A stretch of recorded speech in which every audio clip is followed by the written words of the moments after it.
राहत मिलती हुई नजर आती है, उस पर एक बार फिर से मोहर लगती हुई?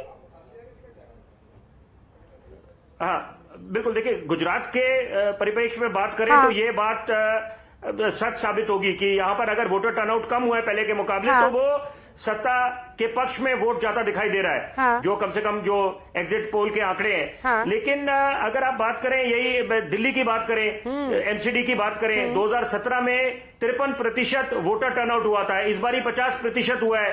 तो यहाँ पर इसका मायने क्या हुए, इसके मायने क्या हुए, इसके मतलब फिर भी आप देख रहे हैं कि एग्जिट पोल के क्या आंकड़े आ रहे हैं एग्जिट पोल में। तो यहाँ पर तो बल्ले बल्ले हो रही है आम आदमी पार्टी की। और अगर आप इसका पूरा निचोड़ निकालें जो आज हम चर्चा कर रहे हैं, तो यहाँ पर भाजपा ने तो अपनी स्थिति बरकरार कर रखी है गुजरात के अगर हम संदर्भ में बात करते हैं, लेकिन और हिमाचल में कांटे की टक्कर है, वही बताया जा रहा था।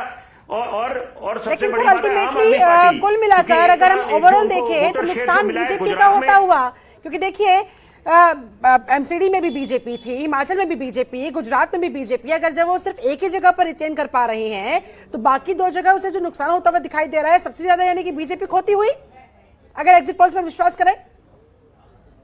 नहीं, मैं शिल्पा जी नहीं, मैं इस चर्चा में एक ऐसी बात, एक नई बात लेके आना चाहूंगा। देखिए जो गलती या नुकसान, नफा नुकसान की बात अभी हम नहीं कर सकते, थोड़ा जल्दबाजी होगा।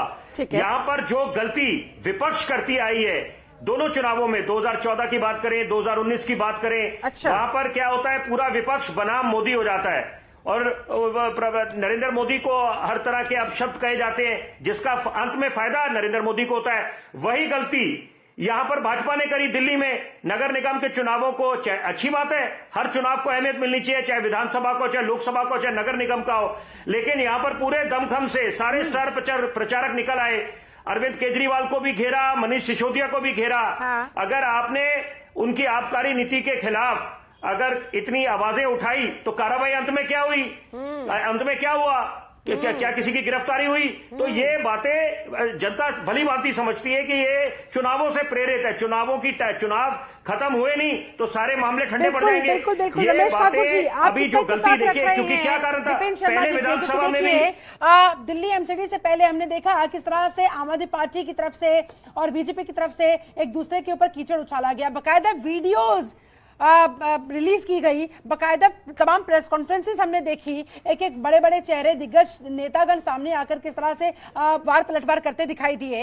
लेकिन सर जनता समझदार निकली, लग रहा है कम से कम एग्जिट पोल्स के नतीजों से कि जनता को भी अब समझ में आने लगा है कि चुनावी हथकंडे क्या होता है या चुनावी टाइमिंग किसे कहते हैं और ये किस तरह से काम करता है।